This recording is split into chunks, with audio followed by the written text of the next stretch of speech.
Good morning. I'm absolutely unqualified and I'm in everything except my truth, and this is the only thing I'm going to be talking about. Los Angeles is a motherfucking cult, dude. Boys here don't know how to act right.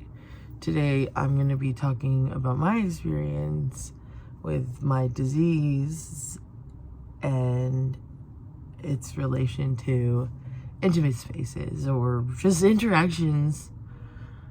Whatever, let me get into this story, okay? So one time, you're doing the Tinder thing. You're like, oh, yeah, a freaking 6'3", average-looking dude. You know, you lower your standards for face to make up for height when the height is there. And I did that. And then I went on a date with this person, and we really got on. Like, we really had a good time. We ended up going home together, and we were talking at his house, and I was like, yeah, I have sleep apnea. And then, he was like, oh my God, me too. And I was like, it triggered me to be like, oh my God, I could trust him enough to spend the night, like, whatever. And I was like, oh, you're okay if I spend the night. I don't have my sleep apnea mask. This guy right here who I love, I got treatment after, it took a long time. I'll talk about it. Story time.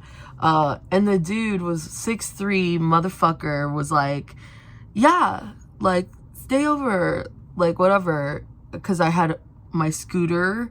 I rode my scooter in to the date and to his place thereafter, and we were, like, smoking weed, like, whatever, and we were just, like, kikiing, and then we, like, slept over. And this is a Saturday. The next day is a Sunday, okay? This was fucking...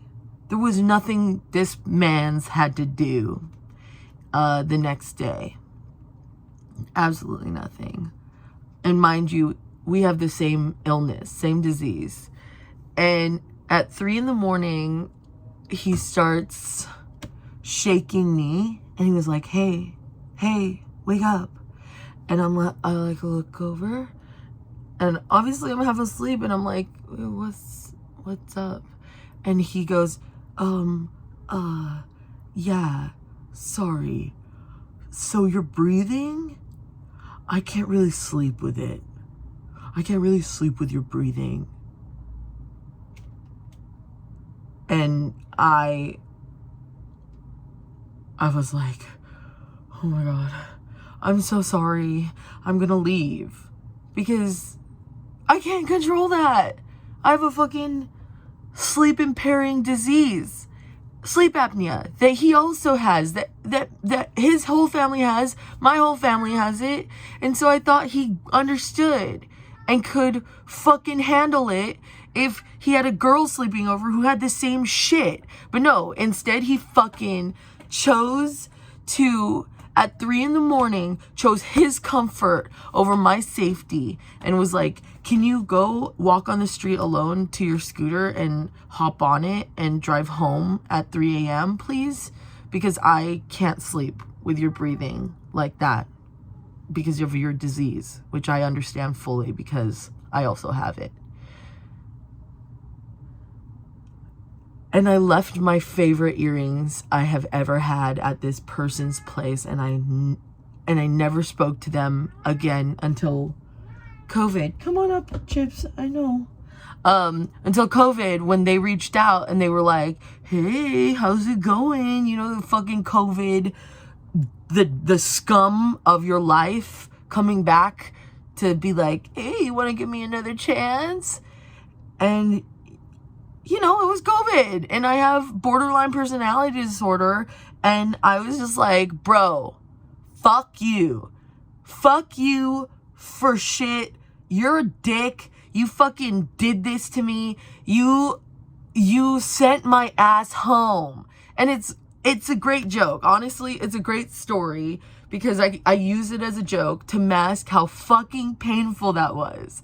How devastating it was that my disease made it so intolerable to like this person who showed me a good time until 3 a.m. when he decided, without my knowledge, I can't sleep with this person experiencing their disease, which I said I understood.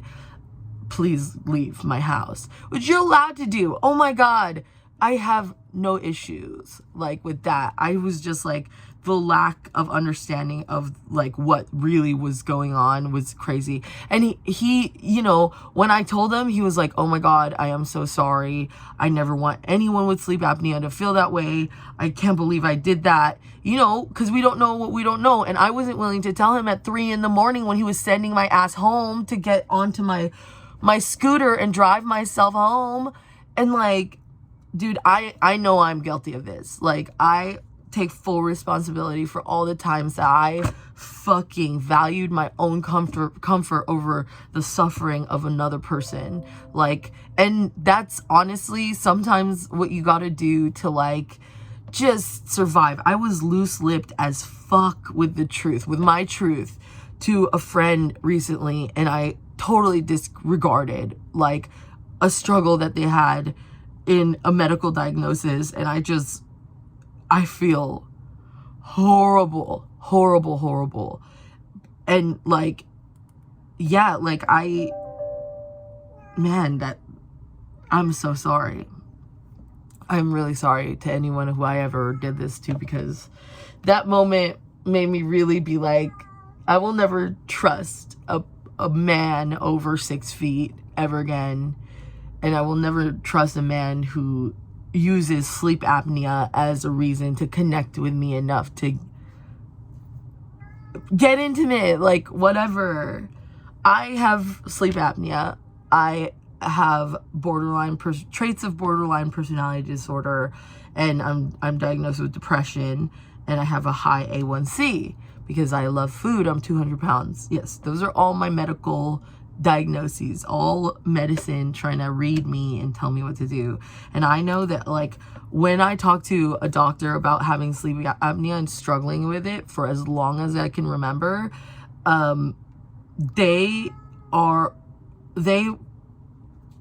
like, oh, you could just lose weight. Like, maybe if you lost weight, your sleep apnea would go away. And I'm like, okay, so, you know, when I had sleep apnea when I was 115 pounds, like, what was that all about? What was it? Like, and it's so sensitive. It's gotten me to a point where I, like, don't try and date anyone ever, because I'm like, they will fucking hate me and I will ruin their sleep. Something that's really valuable. It's valuable to me. If it's valuable to you, I want to honor that. And I'm like, I don't even want to start explaining or try and like whatever. And like, I apologize for it every time. If I sleep over somewhere, just not even like platonically, like in situations where it's like not safe for me to go home, and then like in romantic settings or whatever, I'm like, I'm so sorry, I have sleep apnea. And like, so my friend who's lived in Asia for 30 years, described to me like this concept of saying sorry for lack of harmony. Like, there's difference between like, I'm sorry for my responsibility in this, and another one I'm sorry for the lack of harmony I've created in this situation.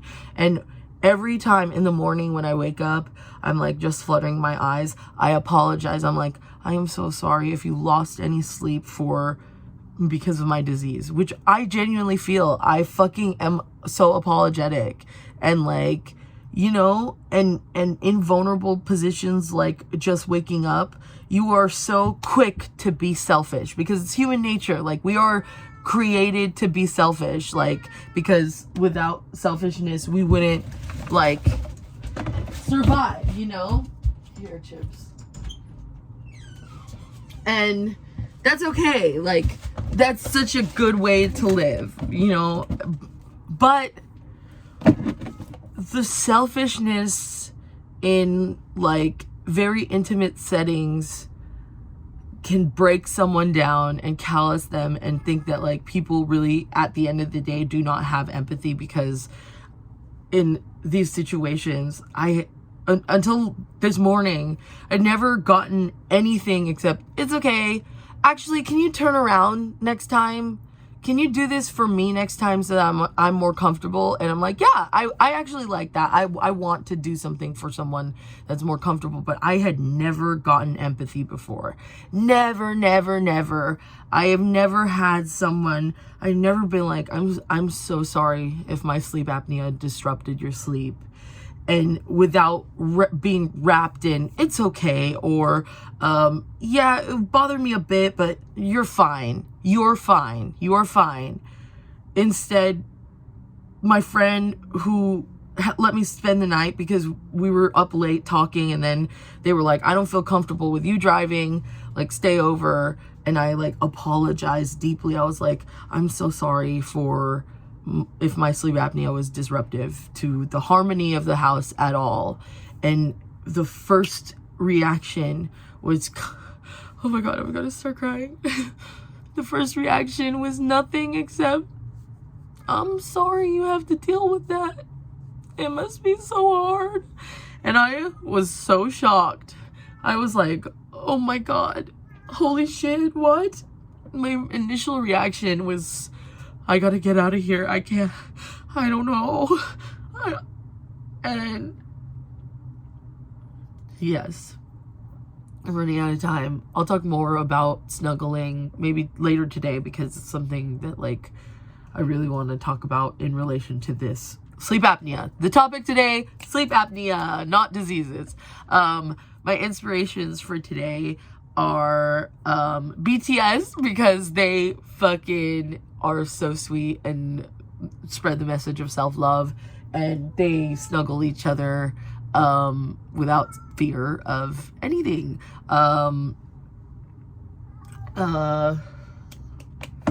Let's see. Sorry, brain's moving pretty slow just because it was a really groundbreaking moment and a really groundbreaking morning. I just like, yeah, I don't know. Oh, inspiration, Cindy. She has a show tonight in Moore Park if you guys want to check that out. And she created a really good atmosphere last night that set me up for a long night of talking, and that was fucking awesome.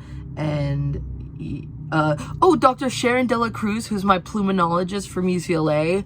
I love her. I was so afraid of getting treatment for my fucking sleep disruptive illness, and she was so kind. She scared me a little bit and told me I might have vertigo, but I am, yes. Show kindness, compassion, and empathy even when you're feeling vulnerable. Damn, it could really fucking change somebody's life, change somebody's mind. Okay? Yes. I love you. Goodbye. Yo, accountability on Maine. I misspoke. People have expressed like fear. They're like, I'm scared for you. But that's not empathy. That makes me feel like I fucking am a scary person because I have like whatever. My poly Q was really good about it, that I had in college was really good about trying to fix it. They would like, and this was pre-treatment, so it was really nice. They would like rub my chest and like be like, girl, let's do something about this. And I was like headstrong. I was like, I don't know. Nuh-uh. And it wasn't until years later that I got treatment. So quick note on that. I just rewatched that and I was like, that's not true. But I was in shock and frustration at the same time, and like whatever. Also, the guy was allowed to do exactly what he did. It's like his house, I'm just fucking all right. Okay, goodbye.